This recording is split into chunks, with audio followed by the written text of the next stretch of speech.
Bonjour à tous ceux qui ont effectué le déplacement pour venir m'écouter. Je suis Kei Côte d'Ivoire des mouvements patriotiques. Tout le monde me connaît déjà. Alors ce matin, je suis ici pour parler des élections qui sont en train d'être organisées au niveau de la mutuelle générale des fonctionnaires de Côte d'Ivoire. Pour votre information, les fonctionnaires sont en train de s'organiser pour élire des délégués dans plusieurs régions.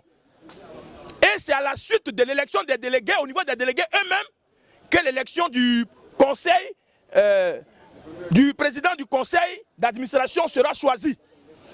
Alors moi, Kei, ce matin, je suis venu vous présenter un candidat pour les fonctionnaires. Je suis venu vous parler de quelqu'un qui, depuis 2013, s'est mis au travail pour le bonheur des fonctionnaires. Je voudrais qu'on ovationne Soro Mamadou, s'il vous plaît.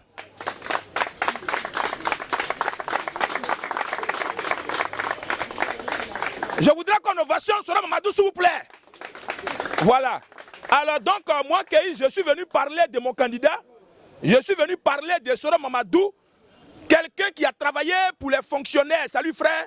Quelqu'un qui a travaillé pour le bonheur des fonctionnaires. Et donc, tout à l'heure, je vais revenir. Parce que je vais terminer, mais je vais donner l'occasion à quelqu'un de vous saluer et de présenter le bilan de ses actions. Sans allonger la chose, je vais donner le micro à M. Kobena qui va vous présenter l'homme et son bilan. Je vais qu'on l'ovation, s'il vous plaît. Merci beaucoup. Voilà. Bonjour, chers frères. Je n'ai pas l'habitude de prendre la parole comme ça en public. Mais comme on le dit chez nous, quand c'est important, il faut se déplacer. Bah, vous constatez que j'ai des chaussures en sandales ici. J'ai mal aux pieds. Mais pour la campagne pour l'homme Soro Mamadou, je ne suis pas resté à la maison. C'est qui Soro Mamadou? C'est l'actuel PCA, c'est le président du conseil d'administration de la MUJFC. C'est l'actuel premier responsable de la centrale Humanisme. Pour ceux qui regardent souvent la télévision le 1er mai, c'est celui qui intervient toujours en premier. En 1973, c'était un démembrement de la fonction publique. Donc, c'est un membre délégué par la fonction publique qui gérait la mutuelle générale des fonctionnaires de Côte d'Ivoire. Et ça a été ainsi jusqu'en 1989 où les centrales, la centrale c'est un regroupement de syndicats, ont trouvé que ce n'était pas normal qu'un individu aille gérer des fonctionnaires, sinon la chose des fonctionnaires, alors que peut-être lui-même ne cotise pas. Donc il fallait donner la mutuelle à ceux qui cotisaient. L'État ne voulant pas faire obstacle, a cédé la MUJFC aux centrales, qui est un regroupement de syndicats. Il y avait l'UGTCI et j'en passe. Mais on a constaté après, de 89 jusqu'en 2012, que même dans les centrales, il y avait des centrales où il y avait déjà des syndicats du privé. Par exemple, il y a des syndicats, des dockers et autres qui ne cotisaient pas à la MUJFC. Donc si on te délègue en tant que responsable syndical au nom de ta centrale pour aller gérer la MUJFC, tu ne cotises même pas. Donc comment tu vas gérer? Donc chacun à son niveau faisait ce qu'il pouvait. Et tous les États de l'UEMOA, je dis bien l'UEMOA, je ne dis pas de la Côte d'Ivoire, ont trouvé qu'il fallait mettre de l'ordre dans les mutuelles qui soignaient les fonctionnaires dans différents pays. C'est comme ça qu'en 1912, en 2012, excusez-moi, je n'ai pas l'habitude, je vous le dis. Mais comme c'est essentiel, je suis là, avec le pied malade. En 2012, il y a eu un comité de transition pour gérer la MUJFC, faire les tests, pouvoir passer maintenant à des individus qui vont gérer la MUJFC. Et ça a duré de 2012 à 2013. Donc, pour votre regard, de 1973 à 1989, la MUJFC était gérée par la fonction publique de Côte d'Ivoire, donc le gouvernement de Côte d'Ivoire. De 1989 à 2012, c'était géré par les centrales.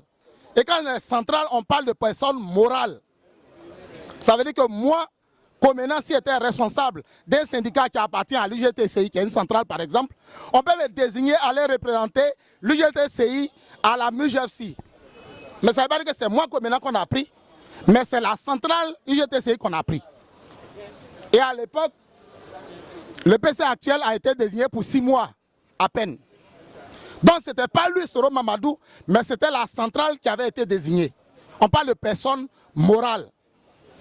Et lorsqu'il y a eu de l'ordre de 2012 à 2013, il fallait maintenant prendre des individus qui cotisent à la MIGEFC. À partir de ce moment, dans tous les pays de l'UEMOA, on a lancé la campagne. Donc maintenant, c'est nous, les cotisants, qui cotisons à la MIGEFC, qui allons élire celui qui allait gérer la MIGEFC. Et comment ça se fait? Un peu comme le modèle de l'Assemblée nationale. Il y a des délégués dans les différentes régions. Et à Abidjan, par exemple, où il y a beaucoup plus de fonctionnaires, on a 125 délégués. À Bondoukou, il y a 6 délégués. À Bouna, il y a un seul délégué. En fonction de la densité, c'est-à-dire en fonction du nombre de fonctionnaires dans la localité. Et on va voter les délégués. Et au niveau national, nous avons 300 délégués. Et c'est à l'élection de ces 300 délégués qui vont se retrouver en Assemblée générale. Et il va y avoir des listes de 10 personnes. Et on va voter les listes. Et c'est dans ces 10-là qu'ils vont choisir le PCA. Mais aujourd'hui, on a un problème. C'est comme si on dit à l'Assemblée nationale, on va voter les députés. Et dans les députés, on va prendre le président de l'Assemblée nationale. En même temps qu'on dit on va aller pour l'élection des députés, il y a un candidat député qui dit non. Moi, comme maintenant, en tant que candidat député chez moi en Bayakro, je ne peux pas être candidat pour être président de l'Assemblée nationale. Ce n'est pas de ça il est question. Votons les délégués d'abord. Et d'abord, il y a une commission électorale nationale qui étudie les candidatures. Si on a voté les délégués, là, tout le monde peut être candidat. Qu'arriver une fois les délégués votés, qu'on dit que moi, comme maintenant, je ne peux pas être le PCA, dans ce cas, la commission va soustraire. Mais je ne peux pas être candidat et juge. Ce n'est pas possible. C'est ce que quelqu'un fait. Le camarade qui va en parler tout à l'heure. Donc si moi je vais être député chez moi, toi tu ne veux pas dire parce que moi je vais être président de l'Assemblée nationale de ne pas être député. Et d'ailleurs ce n'est pas ton rôle. Mais qu'est-ce que Soro Mamadou a fait? Moi j'ai commencé à travailler en 2002. Quand on venait, il y avait un carnet bleu à la MIGEFC. Il y avait des stickers qu'il fallait coller sur les bons. Le nombre de pharmacies qui prenaient les bons, on connaît. On pouvait compter ça sur le bout des doigts. Mais depuis que Soro Mamadou est arrivé, il a supprimé le carnet bleu, il a supprimé les stickers. Aujourd'hui, à ta carte seulement de MIGEFC, tu vas, tu te soignes, tu trouves les bons en place. Et ça, c'est pas bon. C'est un progrès. Les retraités à l'époque, une fois que tu vas à la retraite, il fallait attendre que tu aies ta pension avant qu'on te soigne. Il a réussi aujourd'hui, dès que tu vas à la retraite, tu es pris en compte. C'est bon. Les orphelins, quand ils perdent ses parents, la veuve et les enfants ne pouvaient pas se soigner. Aujourd'hui, c'est de façon automatique. De facto, tu es reconduit. Ça aussi, c'est bon. J'en passe. Les exemples, il y en a plein. Si je me déplace avec ce pied malade, je ne peux pas rester à la maison quand c'est bon. Mais qu'est-ce qu'il prévoit encore faire? Aujourd'hui, quand tu dis à un Ivoirien, tu peux faire ça. Des fois, on dit non, ça c'est les Blancs. Ce n'est pas les Blancs seulement. On a les qualités, on a les individus, on a les personnes ici, comme Soro Mamadou qui peut faire. Quand tu vas en Belgique, quand tu veux te soigner, la carte c'est comme une petite carte bancaire magnétique. Vous voyez dans les stations de service à essence, le monsieur vient, il gare sa voiture, il sort une petite carte, on lui donne le terminal, il met dedans, il compose le code, on le sert en carburant. C'est comme ça, le camarade Soro Mamadou a signé une convention déjà avec la mutuelle belge et il va faire ça en Côte d'Ivoire, c'est faisable. Après son élection, nos cartes seront que des cartes magnétiques. Tu vas chez le médecin, il met dans son terminal, tu mets ton code, il met son code, il te fait la prescription de façon magnétique. Il sort ta carte, il te donne. Tu vas à la pharmacie, on te donne le même terminal. Tu remets ta carte, tu composes, l'ordonnance sort sur l'écran, on te donne tes médicaments, on sort ta carte, tu t'en vas à la maison. Quelqu'un qui veut faire ça là, on dit c'est mauvais. Je ne comprends pas. Aujourd'hui, nous fonctionnaires, on mendie dans les banques. Quand tu veux un crédit, on ne peut pas. Je ne vais pas tirer sur les banques, sinon une vraie banque, c'est une banque assurance. Banque. On ne fait pas en Europe, banque simplement. Tu as l'assurance et puis tu as la banque. Quand tu veux un crédit, la banque en même temps te fait l'assurance d'essai et puis te donne le prêt. Maximum 48 heures, tu l'as. Mais ici, on a des problèmes parce que notre banque va aller dans une autre assurance, prendre l'assurance pour venir sécuriser ton prêt. Mais tu as fait 6 mois, 2 mois, 4 mois. Il veut créer la banque des fonctionnaires. En se basant sur quoi? On a aujourd'hui au niveau de la MIGEFC, la MICREFC qui existe. On va transformer la MICREFC en banque des fonctionnaires simplement. Donc quand toi, déjà il y a une assurance qui existe, l'assurance décès qui sera transformée en assurance, donc on aura dans la même UGFC une banque et puis une assurance. Donc quand toi tu vas vouloir prendre le prêt, tu es fonctionnaire, on dit banque des fonctionnaires, donc pourquoi on te fait traîner? On ne te fera pas traîner et rapidement tu as ton prêt. Mais pour faire quoi? On n'a pas de maison. On n'a pas de maison. On court derrière la société qui nous gruge à longueur de journée.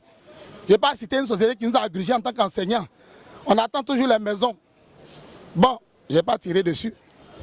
Mais il va créer une société immobilière. Souvent on dit il rêve encore, il rêve pas Soro. Je le connais depuis le Sinessi. Je le connais depuis le Sinessi. C'était régional dans les Zanzans. Je l'ai suivi jusqu'à aujourd'hui. Je ne suis pas membre de la MUGFC. Je suis toujours enseignant. Pour ceux qui veulent vérifier, je retourne à l'ENS cette année où j'ai eu le concours professionnel pour devenir professeur de lycée. Voilà. Et donc, il va créer une société immobilière.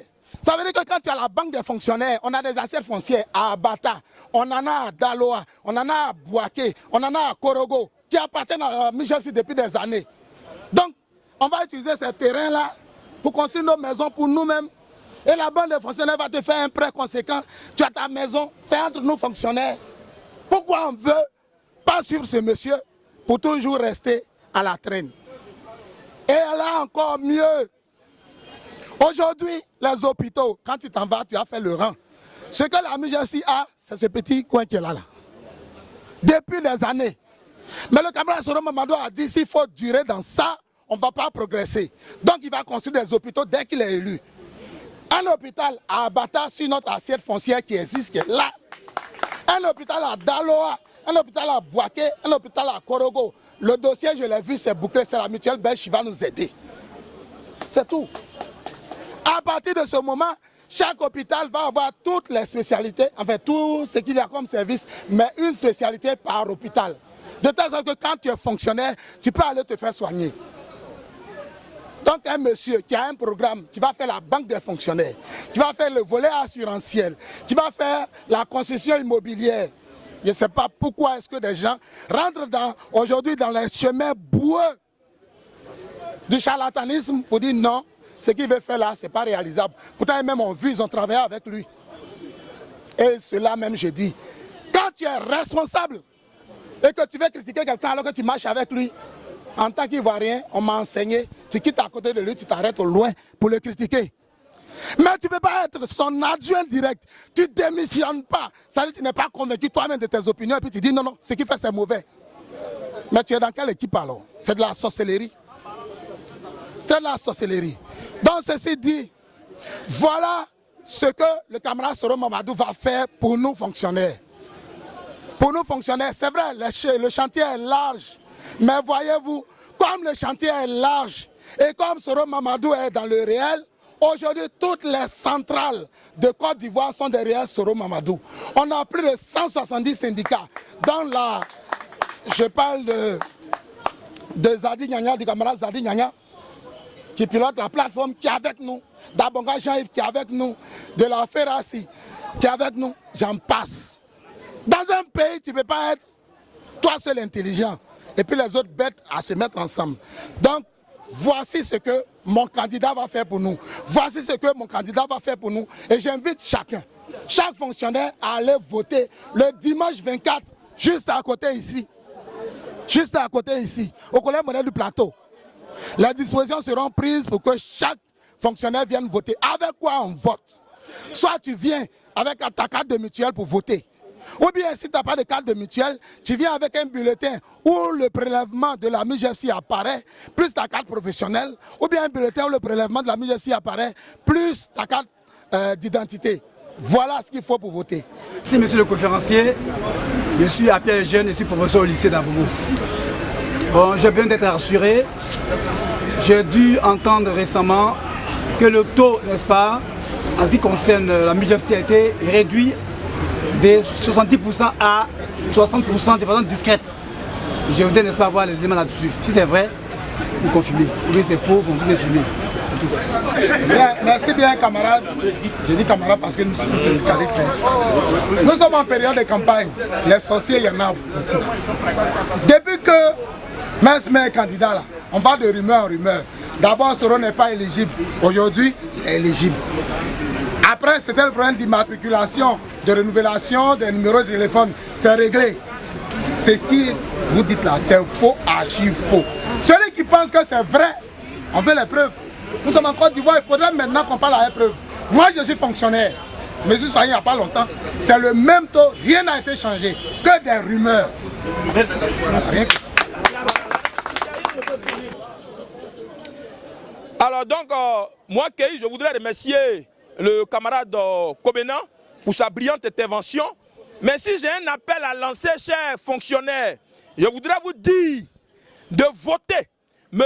Soro Mamadou, de voter la liste Union, Solidarité, Espoir, le 24 septembre, le dimanche 24 septembre 2017. Les élections au niveau du district d'Abidjan vont se faire à l'école, au collège moderne du plateau. À vous les fonctionnaires qui êtes ici, le dimanche 24 septembre 2017, allez voter la liste Union Solidarité Espoir.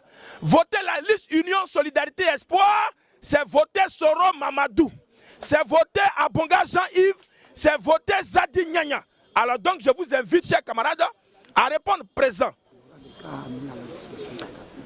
Donc, on me rappelle qu'il y aura des cas qui seront mis à votre disposition, à vous les fonctionnaires, dans toutes les communes, afin de pouvoir vous aider, voilà, dans le transport. Je rappelle que le dimanche 24 septembre, les élections auront lieu au collège moderne du plateau. Au niveau d'Abidjan, le seul endroit où les élections auront lieu, c'est au collège moderne du plateau. Alors donc, je vous invite à voter la liste Union. Moi, Kei, je suis venu vous dire, à vous les fonctionnaires qui entendez ma voix, de tout faire pour mettre quelqu'un d'exemplaire à la tête de la mutuelle générale des fonctionnaires. Et je voudrais qu'on ovationne le candidat Soro Mamadou, s'il vous plaît.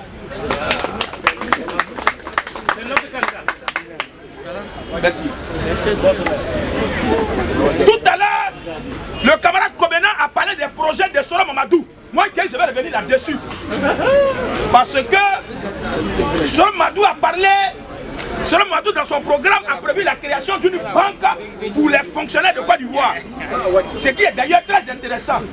Parce que les fonctionnaires d'aujourd'hui sont troublés par les effets des usuriers. Les fonctionnaires d'aujourd'hui sont troublés par les marguillards. Alors la mutuelle générale des fonctionnaires, en plus de son devoir traditionnel qui est d'accompagner les fonctionnaires dans leur quête de santé, cette mutuelle désormais va ajouter à ses produits, à ses prestations, une banque. Je voudrais qu'on ovationne ce projet, s'il vous plaît. Alors donc moi, Kei, je vous dis de ne pas vous tromper de choix. De ne pas vous tromper de choix, parce que c'est une lutte qui va arranger ceux qui vont venir plus tard. Les fonctionnaires à venir et les fonctionnaires d'aujourd'hui seront bien si ce projet voit le jour. Écoutez bien. Si cette banque voit le jour et que certains fonctionnaires... Ouais, je vais expliquer comment ça va se passer. Comme il le prévoit, la création de cette banque va accompagner les fonctionnaires, va les aider à entreprendre. Alors donc si je prends le cas des enseignants pourront se réunir et avoir des prêts dans cette banque-là pour entreprendre. Par exemple, créer des écoles. Ça permettra à ces fonctionnaires, même à la retraite, d'être en activité. Et c'est très important à retenir. Pour ceux qui sont dans le domaine de la sécurité, je parle des policiers d'aujourd'hui, mais à la retraite, pourront prendre un prêt à cette banque-là et créer leur structure de sécurité. Ça leur permettra, malgré qu'ils ne sont plus en activité, de pouvoir toujours exercer.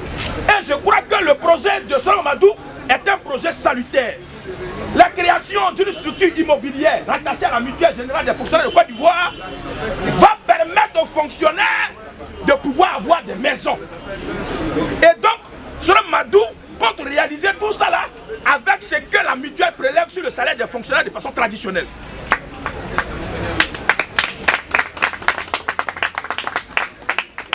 Ne vous trompez pas de choix.